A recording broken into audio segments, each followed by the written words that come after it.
Hello बच्चों, let's read this question. Question says the first and the second ionization enthalpies in kilojoule per mole of three elements first, second and third are given below. So here the elements first, second and third, and here are the ionization enthalpies first and second ionization enthalpy. Identify the element which is likely to be an alkali metal. So here we have to find out the element which is a alkali metal. So firstly we will write our key concept. तो alkali metals क्या होते हैं? देखिए, alkali metals की जो general electronic configuration होती है वो होती है NS1.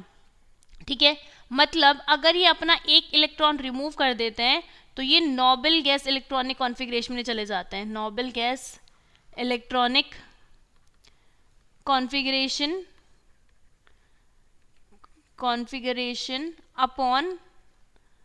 Upon losing an electron. और जो नोबल गैस इलेक्ट्रॉनिक कॉन्फ़िगरेशन होती है यहाँ पे, ये होती है fully filled.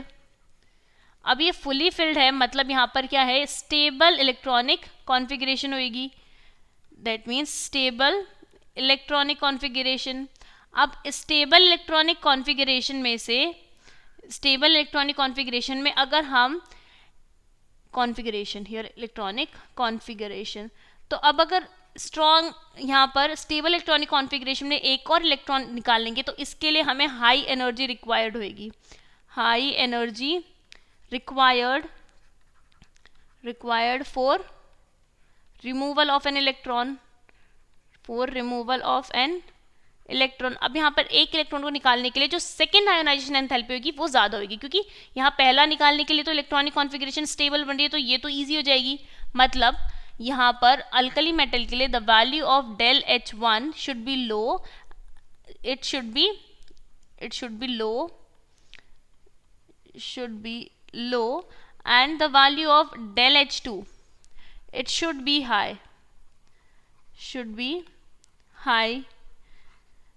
It should be very high as compared to first ionization enthalpy, we can say. So अभी हम देखते हैं यहाँ पर. देखिए, जो फर्स्ट एग्जाम्पल है इसके अंदर जो फर्स्ट आयोनाइजेशन एंथैल्पी है वो 403 और जो सेकंड आयोनाइजेशन एंथैल्पी है वो बहुत ज़्यादा है, दैट इज़ 2640. अगर सेकंड मेटल की बात करें तो it's 549 1060.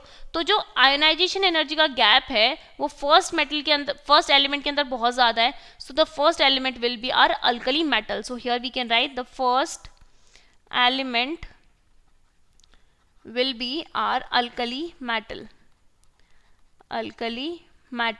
So hope you understood it well. Best of luck and thank you.